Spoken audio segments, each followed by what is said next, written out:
Hello दोस्तों, नमस्कार। जय हिंद, जय भारत, वंदे मातरम। स्वागत है एक बार पुनः आप सभी का उत्कर्ष के शानदार और लाजवाब सेशन में। तो कैसे हैं आप सभी? उम्मीद करता हूं आप लोग समर्पण सीरीज के साथ मिलकर के पूर्ण आत्मसमर्पण से जो है अपनी तैयारी को सुचारू रूप से आगे बढ़ा रहे होंगे। ऐसी ही कामनाओं के साथ में करते हैं आज के इस लाजवाब सेशन को हम प्रारंभ। तो हो जाओ तैयार। एक बार सभी मित्र जो है सेशन को लाइक और शेयर कर दीजिएगा। बज चुके हैं शाम के 5 और 5 बजे का मतलब है अपना स्टैटिक जीके और भारत का संविधान पॉलिटी का 100% शानदार और लाजवाब सेशन आपकी खिदमत में हाजिर हो जाता है। तो कैसे हैं आप सभी? बिल्कुल सभी से मिलते हैं आपसे। जय हिंद, जय भारत, बिल्कुल वंदे मातरम। स्वागत आपका, अभिनंदन आप सभी का। तो हो जाओ तैयार साथियों। अब सोचने का समय गया, उठो लिखो इतिहास नया। तो तैयार हैं सभी? तो एक बार जय हिंद लिख करके अपनी उपस्थिति दर्ज करवा दो, देखे अच्छे बच्चों की तरह। और उसके बाद में आज का सेशन हम प्रारंभ कर रहे हैं। बिल्कुल सर, नमस्कार, गुड इवनिंग सभी को। जय हिंद, जय भारत। हाँ, तो बिल्कुल आज नॉन स्टॉप क्लास चलेगी। नॉन स्टॉप मतलब एकदम कोई ब्रेकर नहीं है। भारतमाला एक्सप्रेस पे चलेंगे वैसे चलने वाले हैं, ठीक है ना? तो बिल्कुल आप लोग तैयार हो जाइए। और अब तक एसएससी जीडी में ध्यान रखो आप लोग, एसएससी जीडी में जितने भी क्वेश्चन पूछे गए हैं, उम्मीद करेंगे आप लोग और आशा रखना कि एसएससी जीडी के अब तक जितने भी क्वेश्चन जीके के पूछे गए हैं उन सब तक हम पहुंचेंगे। एक एक का पोस्टमार्टम करेंगे। पूरे जितने भी पीवाईक्यूज पूछे गए हैं उन सब का पोस्टमार्टम हम करने वाले हैं। ये अपना जो सेशन है इसके माध्यम से, समर्पण सीरीज के माध्यम से। तो करें स्टार्ट भाई। तो ये रहा आज के सेशन का पहला क्वेश्चन आपके सामने। पोल बाबा नहीं चल रहा है, कोई बात नहीं। पहला क्वेश्चन आ रहा है आपके सामने।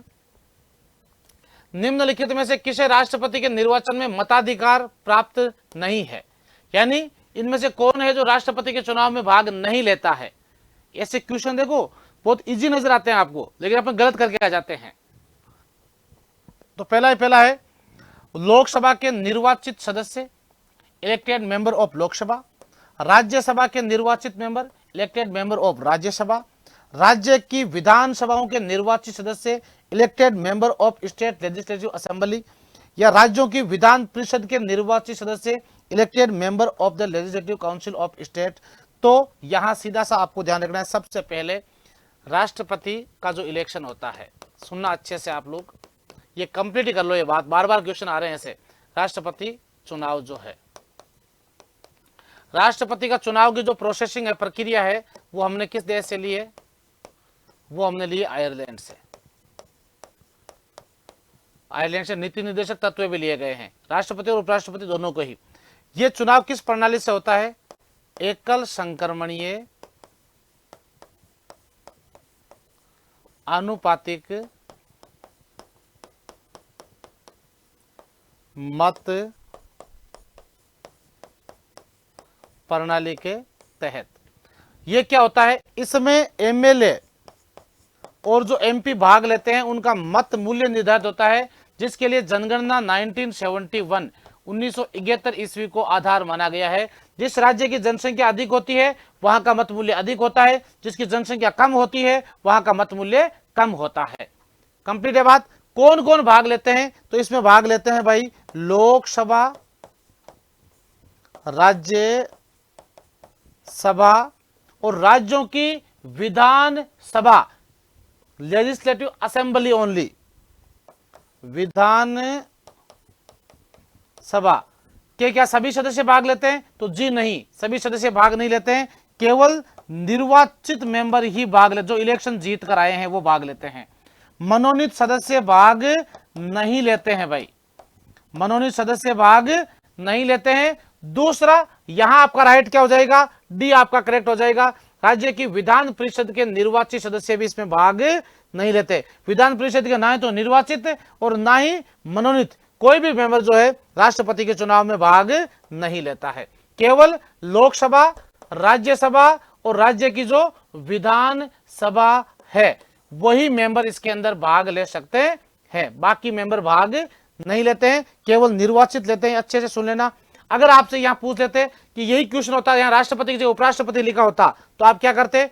लोकसभा के निर्वाचित, राज्यसभा के निर्वाचित, राज्य विधानसभा के निर्वाचित भाग नहीं, राज्यसभा के विधानसभा विधान परिषद दोनों मेंबर भाग नहीं लेंगे, लेकिन यहां थोड़ी सी परिभाषा बदल जाएगी, लोकसभा राज्यसभा के निर्वाचित व मनोनीत दोनों सदस्य भाग लेंगे। यह उपराष्ट्रपति के चुनाव की प्रक्रिया है, यह अच्छे से ध्यान रखना, पूरी चीज समझ लेना, ये कई बार एग्जाम में आपके पूछा गया पॉइंट है। अगला क्वेश्चन आगे आपके साथ, चंगाई नृत्य भारत के किस राज्य का प्रसिद्ध नृत्य है? मध्य प्रदेश का है, झारखंड का है, या महाराष्ट्र का है, या फिर नागालैंड का है? भाई जल्दी से बताओ। देखिए मध्य प्रदेश का है, जैसे जवारा नृत्य है, बहुत इंपॉर्टेंट है यहाँ का, मटकी नृत्य है, मटकी नृत्य है, और यहाँ का तानसेन महोत्सव है। तानसेन आप वाला वो नहीं है ना महोत्सव, तानसेन महोत्सव, क्योंकि अकबर के दरबार में नौरत्न थे तानसेन, वो यहीं के थे, तो तानसेन महोत्सव भी यहाँ का प्रसिद्ध है। इसके बाद में महाराष्ट्र का तो कौन सा है? लावणी नृत्य, लावणी नृत्य यहाँ का प्रसिद्ध है। और शिवाजी और गणेश महोत्सव, शिवाजी व गणेश, और काला घोड़ा महोत्सव, काला घोड़ा महोत्सव भी यहीं का प्रसिद्ध है। और ये आपके कहां का प्रसिद्ध है? नागालैंड का। मैं आपको पुनः बता रहा हूं, सुन लेना और लिख लेना अच्छे से।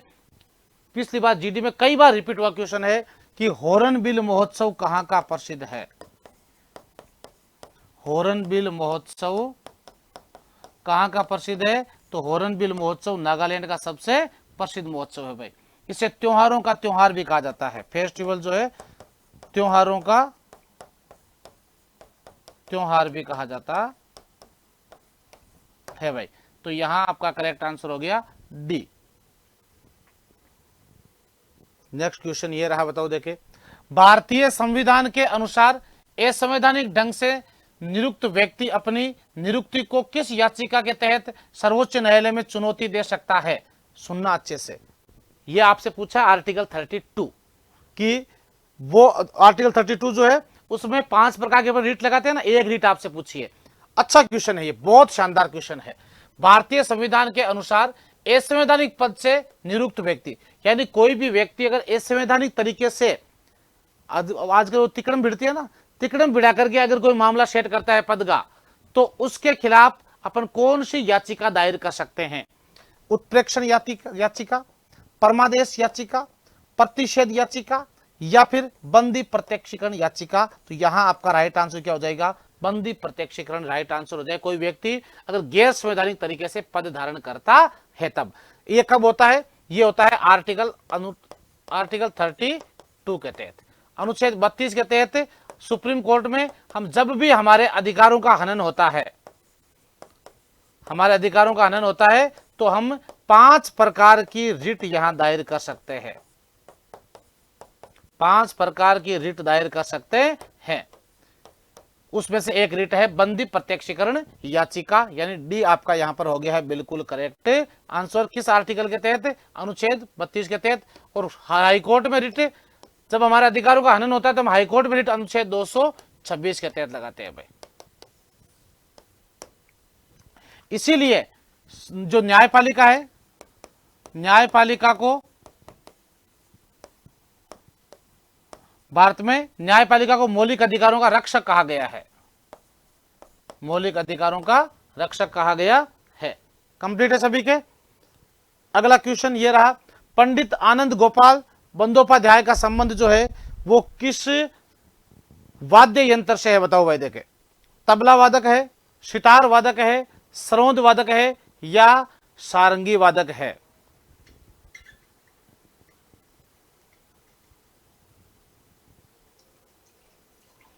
जल्दी बताओ। देखे करेक्ट आंसर आपका क्या होता है भाई? तबला। तबला और सितार का आविष्कार अमीर खुसरो ने किया था, पता है ना?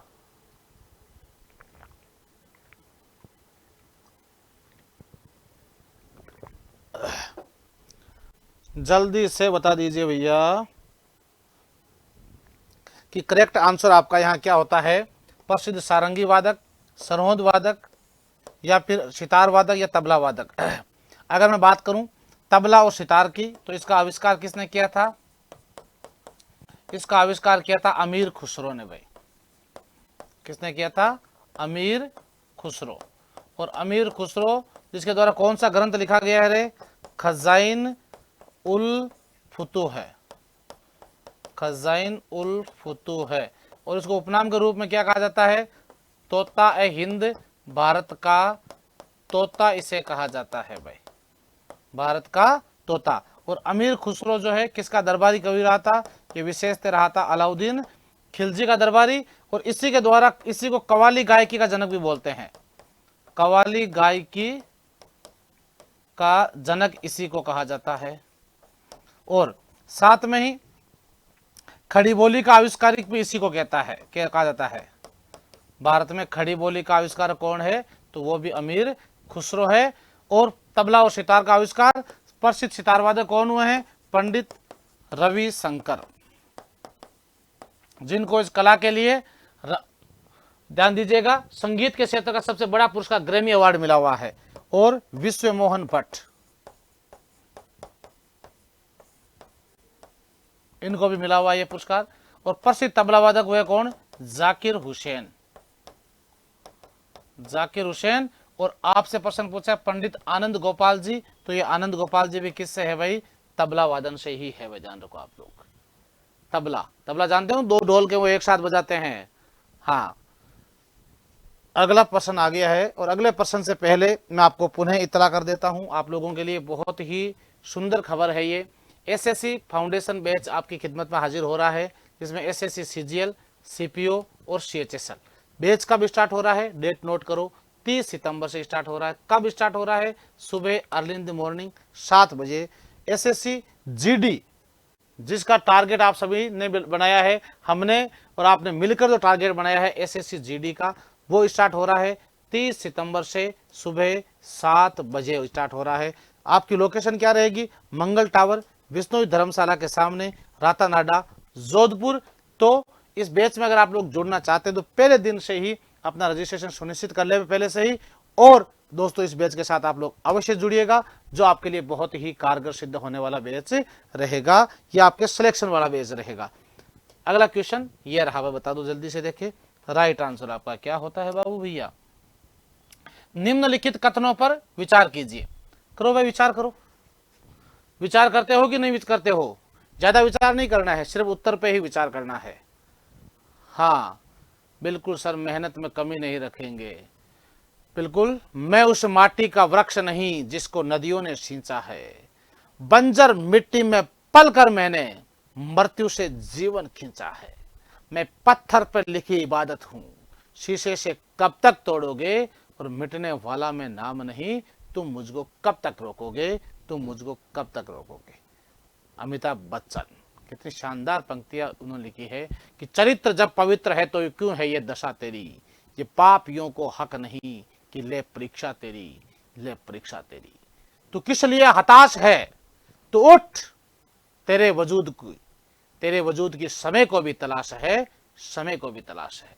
तो इसलिए समय, अपना टाइम आएगा। तो बता दो जल्दी से, मूल संविधान में मंत्रिमंडल शब्द का उल्लेख नहीं किया गया है। सही ढंग से पढ़ना, संविधान के अनुच्छेद 356 में मंत्रिमंडल शब्द का उल्लेख किया गया है। उपरोक्त कथनों में से कौन सा कथन असत्य है? कौन सा कथन असत्य है? पहला क्या है? मूल संविधान में मंत्रिमंडल शब्द का उल्लेख नहीं किया गया, ये तो बात तो सही है। संविधान के अनुच्छेद 356 में गलत बात है भैया, 356 में नहीं, अनुच्छेद 352 में राष्ट्रीय आपके नेशनल इमरजेंसी, राष्ट्रीय आपातकाल में उपयोग हुआ है। तो यहां आपका राइट आंसर हो जाएगा, कौन सा कथन इसमें से असत्य है? ओनली 2। ये बिल्कुल आपको ध्यान रखना है, भारत का जो संविधान है उसमें कहीं पर भी आपको मंत्रिमंडल शब्द नहीं मिलेगा। मंत्रिमंडल शब्द मिलता है आपको केवल कहां पर? राष्ट्रीय आपातकाल। अच्छा क्वेश्चन है ये भी, राष्ट्रीय आपातकाल अनुच्छेद 352 में मिलता है अपन को। और क्या है कि मंत्रिमंडल के लिखित प्रस्ताव पर राष्ट्रपति देश में राष्ट्रीय आपातकाल की घोषणा कर सकता है। तो यह मंत्रिमंडल शब्द का उपयोग हुआ है और अनुच्छेद 352 में हुआ है। अब तक राष्ट्रीय आपातकाल कितनी बार लगा है? 3 बार लगा है, पता है ना आपको। 1962 भारत चीन युद्ध, 1971 भारत पाकिस्तान और 1975 ईस्वी आंतरिक अशांति के तहत। और 356 में किसका प्रावधान है? तो 356 में स्टेट इमरजेंसी, राज्य आपातकाल। और इसके बाद में 360 में क्या है? फाइनेंशियल इमरजेंसी यानी वित्तीय आपातकाल। भाई वित्तीय आपातकाल का प्रावधान है। तो यहां आपका राइट आंसर हो गया एक, यानी ओनली 2 आपका यहां करेक्ट आंसर हो गया है। भारत में अब तक वित्तीय आपातकाल नहीं लगाया गया, ध्यान रखना ये भी। अगला क्वेश्चन ये रहा, बांग्लादेश का राष्ट्रीय फल क्या है? बताओ। देखें, अनार है भाई, या मैंगो है, एप्पल, या फिर कटहल, जैक फ्रूट। बांग्लादेश का राष्ट्रीय फल क्या है? आप तो पहले भारत का तो बता दो। भारत का क्या है रे? भारत का तो आम है भैया। चलो बताओ कि भारत की राष्ट्रीय मिठाई क्या है? आप में से कौन कौन बता सकते हैं? देखें, राष्ट्रीय मिठाई, तो भारत की राष्ट्रीय मिठाई क्या है? जलेबी बाई। नाम जलेबी बाई।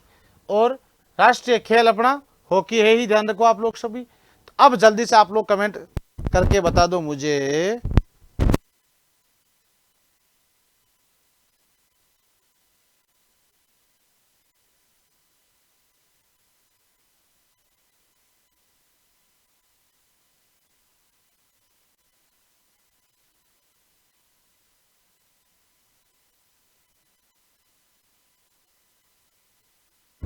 कंप्लीट है सभी के? तो यहां आपका राइट आंसर हो जाएगा कटहल। भाई ध्यान रखो आप लोग, क्या हो जाएगा? कटहल। चलो जल्दी से कमेंट करो। देखे, भारत की राष्ट्रीय पोशाक क्या है? राष्ट्रीय पोशाक। जोधपुर वालों, अगर तुमने गलत बता दिया तो फिर तो मामला ही खत्म हो जाएगा। बताओ देखिए, राष्ट्रीय पोशाक क्या है? तो राष्ट्रीय पोशाक है अपना जोधपुरी कोट पैंट। जोधपुरी कोट और पैंट शादी विवाह में पहनते हो ना आप लोग, बंद गले वाली बढ़िया से। हाँ, बींद राजा बनते हो तब की बात है ये। हाँ, तो डी आपका यहाँ करेक्ट आंसर हो गया है। अगला क्वेश्चन आ गया है, और साथ में ध्यान रखना, बांग्लादेश की राजधानी कहां पर है? ढाका। और यहाँ की मुद्रा क्या है? टका। और यहाँ का खेल क्या है? कबड्डी। कबड्डी। अगला क्वेश्चन आ गया है भाई, भारत के राष्ट्रपति के महाभियोग की प्रक्रिया है, ये क्या है? न्यायिक प्रक्रिया। इंपॉर्टेंट क्वेश्चन ये लो भाई, बढ़िया क्वेश्चन आ गया। उत्तर दो। देखे, अर्ध न्यायिक प्रक्रिया है, विधायी प्रक्रिया यानी कानूनी प्रक्रिया है, या ये केवल कार्यपालिका की प्रक्रिया है? भारत में राष्ट्रपति को पद से हटाने के लिए कौन सी प्रणाली अपनाई गई है भाई? इम्पीचमेंट, महाभियोग प्रणाली अपनाई गई है। महाभियोग अनुच्छेद 61 में। किसमें है? अनुच्छेद 61 में। और महाभियोग जो है हमारे संविधान में प्रणाली कहां से ली गई है? तो इसका प्रावधान लिया गया है अमेरिका से। अमेरिका से। राष्ट्रपति के खिलाफ महाभियोग संसद के किस सदन में लाया जा सकता है? तो राष्ट्रपति के खिलाफ महाभियोग संसद के लोकसभा में या राज्यसभा में? पहले तो राष्ट्रपति के खिलाफ महाभियोग संसद के किसी भी सदन में लाया जा सकता है, चाहे लोकसभा में चाहे राज्यसभा में। शर्त यह है कि जिस सदन में लाया जाता है उस सदन के 1/4 सदस्यों का लिखित में प्रस्ताव होगा, फिर उसी सदन में 2/3 बहुमत से पास होना जरूरी है। फिर दूसरे सदन में जाएगा, जहां पर 2/3 बहुमत से पास हुआ उसी दिन राष्ट्रपति को पद छोड़ना पड़ेगा। 14 दिन पूर्व राष्ट्रपति जी को सूचित करना अनिवार्य है। और भारत में अब तक किसी भी राष्ट्रपति के खिलाफ महाभियोग नहीं लाया गया है। और उपराष्ट्रपति के खिलाफ अगर बात कर ले आपसे, तो उपराष्ट्रपति के खिलाफ महाभियोग हमेशा पहले राज्यसभा में आएगा, फिर लोकसभा में जाएगा। उपराष्ट्रपति के खिलाफ भी महाभियोग नहीं लाया गया है। पद से हटाने की अगर मैं बात करूं ना आपसे बड़े पदों में, तो पहले सबसे पहले एक ही बार वी रामास्वामी के खिलाफ। वी रामास्वामी जो अपने सुप्रीम कोर्ट के जज थे, उनके खिलाफ 1991 से 1993 इनका कार्यकाल था। इनको पद से हटाने के लिए इनके खिलाफ जो है रिमूवल का उपयोग हुआ था, लेकिन वो लोकसभा में तो पास हुआ लेकिन राज्यसभा में पास ही नहीं हुआ था। इसलिए बाकी ये जो प्रणाली है ये अर्ध न्यायिक प्रणाली होती है। राष्ट्रपति को 2 शर्त पे पद से हटाया जाता है। पहली शर्त क्या है? नंबर 1, पद का दुरुपयोग। पद का दुरुपयोग। और या फिर दूसरा क्या है? सिद्ध कदाचार। अगर उनके ऊपर कोई आरोप तय हो जाता है सिद्ध कदाचार या पद का दुरुपयोग भाई। ठीक है, अच्छा क्वेश्चन है ये, ध्यान रखो आप लोग। ठीक है, क्यूसी जुडिशियल प्रोसीड्यूर। आगे नेक्स्ट आ गया है टी बाला सरस्वती, जो भारत की एक प्रख्यात नृत्यांगना है, जिन्हें भारतीय कला और संस्कृति में उनके योगदान के लिए निम्नलिखित में से किस नृत्य शैली में पद्म विभूषण पुरस्कार से सम्मानित किया। ये सेम टू सेम क्वेश्चन आपके 2 दिन पहले सीजीएल के एग्जाम में पूछा गया था भाई। सीजीएल 2024 बाला सरस्वती का संबंध जो है किस नृत्य कला से रहा है। कुचिपुड़ी से रहा है। कुचिपुड़ी कहां का है रे? यह है आंध्र प्रदेश का। और भरतनाट्यम कहां का है रे? तमिलनाडु का शास्त्रीय नृत्य। कथकली मटक्कली केरल का है, और मणिपुरी मणिपुर का है, और उत्तर आपका भरतनाट्यम है भाई।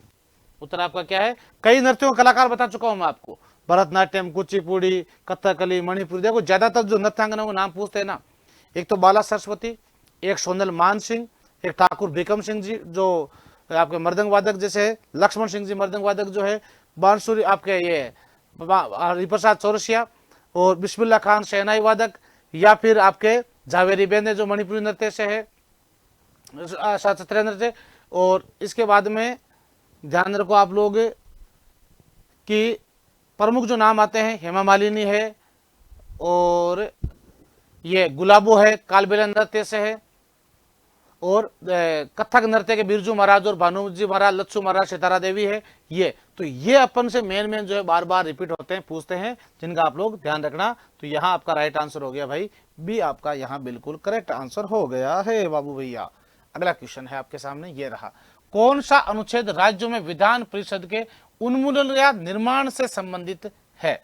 विधान परिषद के निर्माण की बात हो रही है, विधान परिषद से नहीं है, सुन लेना अच्छे से। अनुच्छेद 168 में क्या है? राज्य का जो विधान मंडल आता है भाई, विधान मंडल। ठीक है, और विधान मंडल में अनुच्छेद 170 के तहत तो आ गया विधानसभा। क्या आ गया? विधानसभा अनुच्छेद 70, और विधान परिषद आ गया अनुच्छेद 171। विधान परिषद आ गया अनुच्छेद 171 के तहत। तो पीछे बच गया आपके कौन सा? अनुच्छेद 169। यानी विधान परिषद के उन्मूलन का जो सिस्टम है वो आर्टिकल 169 में अपन को देखने को मिलता है। हाँ बिल्कुल संसद की तरह। देखो संसद में मैंने आपको क्या बताया अभी, भारत की जो पार्लियामेंट है संसद, आर्टिकल 79। ये हो गई आपकी लोकसभा, ये हो गई आपकी राज्यसभा। राज्यसभा हो गई अनुच्छेद 80, लोकसभा हो गई 81। जहां में आप अपन जो है संसद को पढ़ते हैं वो राज्य में वहां पढ़ते हैं विधानमंडल को। जहां अपन राज्यसभा यहां पढ़ते हैं विधान परिषद, जहां अपन लोकसभा यहां पढ़ते हैं विधानसभा। बस इतनी की बात ध्यान रखनी है, इतने में बहुत इजी हो जाएगा ये मामला। तो ध्यान रखो आप लोग। कंप्लीट है सभी के। नेक्स्ट क्वेश्चन आ गया आपके सामने।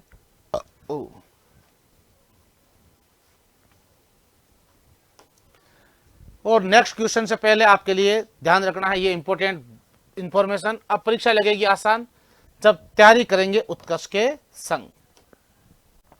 आपके लिए एसएससी जीडी का लाइव फ्रॉम स्टूडियो बैच जो है, जिसका नाम है सिलेक्शन बैच। जल्दी से कमेंट करो कि सिलेक्शन बैच वाले कौन कौन है इसके अंदर। जल्दी कमेंट कर दो सिलेक्शन बैच वालों, तुरंत प्रभाव से लेके। और जिसमें मेरी क्लास लगती है 2 बजे, पॉलिटी की क्लास लग रही है अभी। इसमें दोस्तों कुमार गौरव सर, अक्षय गौड़ सर, मैं, अरुण सर, और ये हिंदी के सतीश सर, धनंजय सर, पांडे जी। तो ध्यान रखो, पूरी एक से बढ़कर एक टीम है शानदार। और RRB NTPC express batch CBT 1 and CBT 2 जो आपका बैच होना है लाइव फ्रॉम स्टूडियो 23 सितंबर से स्टार्ट हो गया है। ये आपके 11 सितंबर से स्टार्ट हुआ है। और गौरव बैच जो है एसएससी सीजीएल का, आपका गौरव बढ़ाने के लिए कुमार गौरव सर के निर्देशन में गौरव बैच स्टार्ट हो चुका है 1 अगस्त से। जो दोस्तों आपको उत्कर्ष ऐप आज ही अपने मोबाइल में इंस्टॉल कीजिए, मात्र 999 रुपये मिल रहा है। और एनटीपीसी के लिए मात्र 800 रुपये में, और जीडी वाला बैच आपको 599 रुपये में आपको मिल रहा है। तो आप लोग अवश्य इस बैच को ज्वाइन कीजिएगा और अपने सपनों को दीजिएगा नई उड़ान। तो दीजिए अगले क्वेश्चन का उत्तर देके आपकी उड़ान का पता चलाता हूं अभी कैसी है आपकी उड़ान। शेषाचलम बायोस्फीयर रिजर्व भारत के किस राज्य में स्थित है? तमिलनाडु में है, कर्नाटक में है, केरल में है या फिर आंध्र प्रदेश में है? बता दो। देखे जल्दी से आपका यहां पर बिल्कुल करेक्ट आंसर बाबू भैया क्या होता है?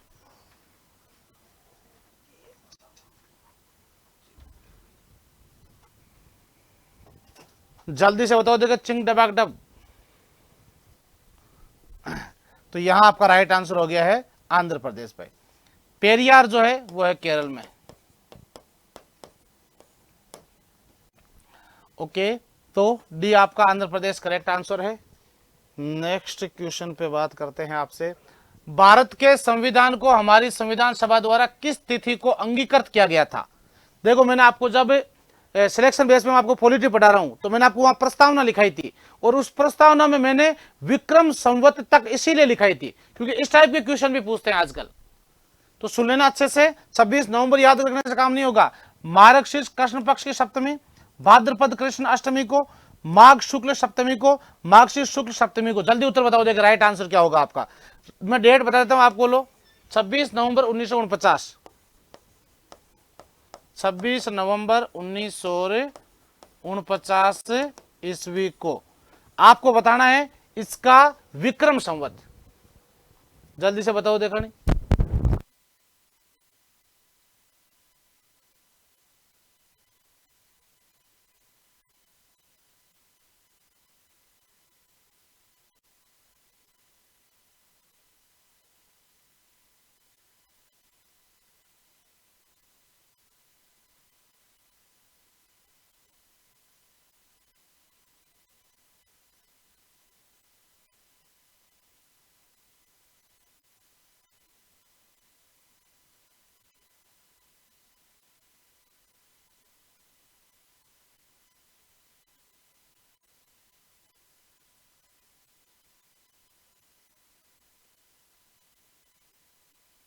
वाह वाह बाबू भैया वाह, क्या बातें कर रहे हो यार। तुम भी उत्तर सही नहीं दे रहे हो। क्या प्रेम की बातें कर रहे हो, ये गलत बात है ये। हैं? हाँ फैसला होगा वो तो बता ही देगा भगवान। ध्यान रखो आप लोग। वो सुना नहीं आपने गाना अभी जो बहुत ट्रेंडिंग में चल रहा है? जो भी फैसला है तेरा वो मुझको बता दे, जो नसीब में है लिखा उस शख्स से मिला दे, मिला दे।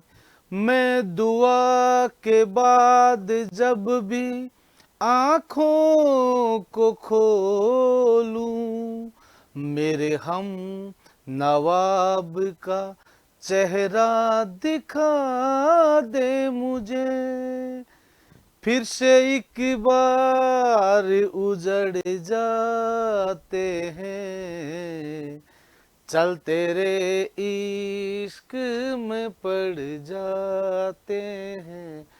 इश्क में नहीं पढ़ना है, गलत बात। मैं नहीं कह रहा ये, बिल्कुल भी गाने की बातें कर रहा हूं। तो मार्गशीर्ष शुक्ल पक्ष की सप्तमी जो है आपका राइट आंसर हो जाएगा। देखो मार्गशीर्ष शुक्ल पक्ष सप्तमी विक्रम संवत 2006। सुने ना अच्छे से, विक्रमी 2006, 2006, जबकि ये हो गई 49। इसका रीजन क्या पता है आपको? विक्रम संवत जो है ये आपके 57 वर्ष आगे चलती है, क्योंकि 57 ईसा पूर्व में स्टार्ट हुई थी भाई ये विक्रम संवत। उज्जैन का राजा भोज ने जब शकों को पराजित किया था, तो शकों को पराजित करने के उपलक्ष्य में विक्रमादित्य की उपाधि धारण की थी और विक्रम संवत चलाई थी, जो हिंदू धर्म की प्रमुख संवत है। बता दो। देखे विक्रम संवत का पहला महीना कौन सा होता है रे? चैत्र। और अंतिम महीना कौन सा होता है? अब आप बताओगे फाल्गुन, जो गलत उत्तर है। विक्रम संवत का प्रथम और अंतिम दोनों महीना चैत्र ही होता है, क्योंकि चैत्र मास के 15 दिन जाने के बाद विक्रम संवत स्टार्ट होती है। तो इधर 15 दिन, इधर 15 दिन, चैत्र ही बीच में रहेगा। और चैत्र शुक्ल प्रतिपदा, चैत्र शुक्ल एकम को नई साल आती है। 9 वर्ष का मनाते हैं अपन, 9 वर्ष मनाते हैं अपन चैत्र शुक्ल प्रतिपदा को, शुक्ल पक्ष की एकम को।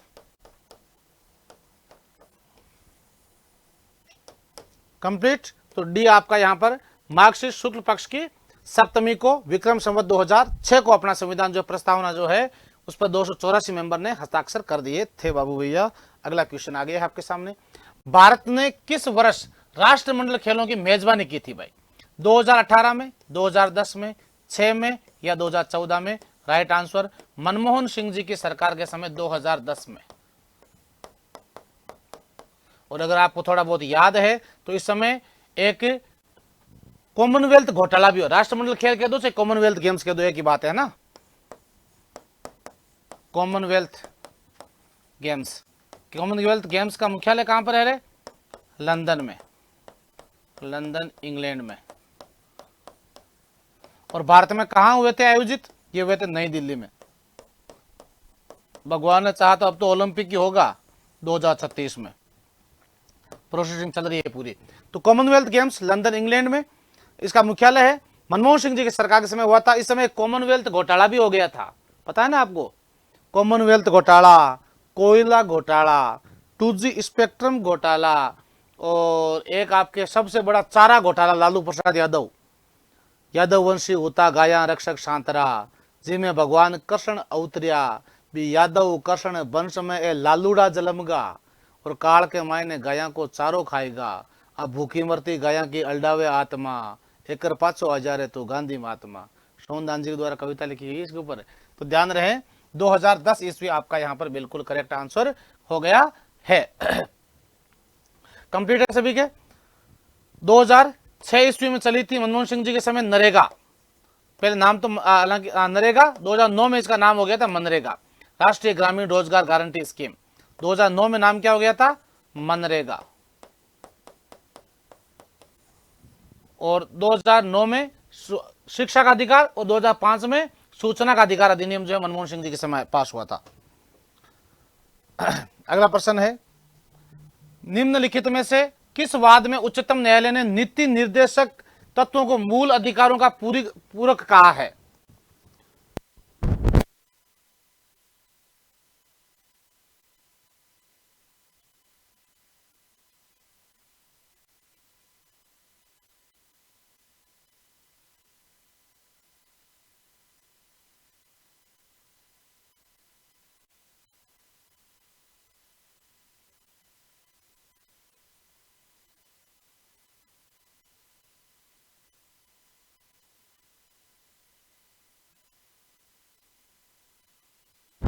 हाँ, गोपालनाथ वाद, केशवानंद भारती 1973 जो मैंने आपको कल भी समझाया था, या फिर मिनरवा मिल्स वाद, या सज्जन सिंह वाद।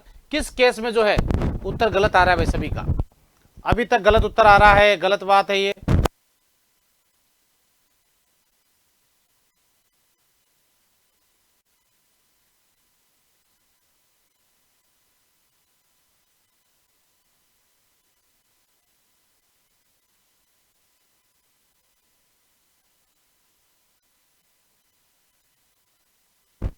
कंप्लीट है भाई। केशवानंद भारती विवाद के साथ तो क्या हुआ था? केरल राज्य विवाद, आप सभी को पता हो कि प्रस्तावना को संविधान का अंग माना गया था, प्रस्तावना को संविधान का अंग माना गया था।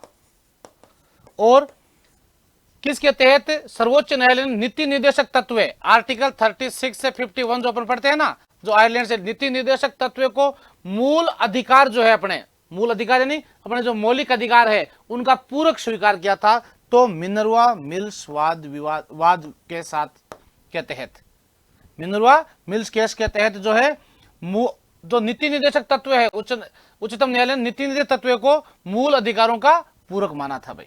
बिल्कुल अच्छा क्वेश्चन है, ये भी ध्यान रखो आप लोग।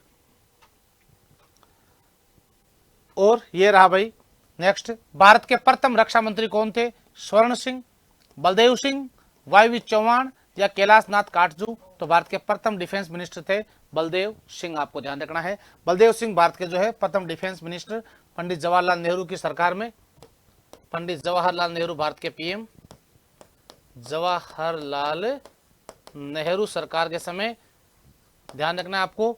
तो ये था अपना आज का सेशन दोस्तों। कैसा लगा आप लोग कमेंट करके अपनी राय अवश्य दीजिएगा। मिलते हैं नेक्स्ट क्लास में, तब तक सभी स्वस्थ रहें, मस्त रहें, मजे में रहें। जय हिंद, जय भारत, वंदे मातरम।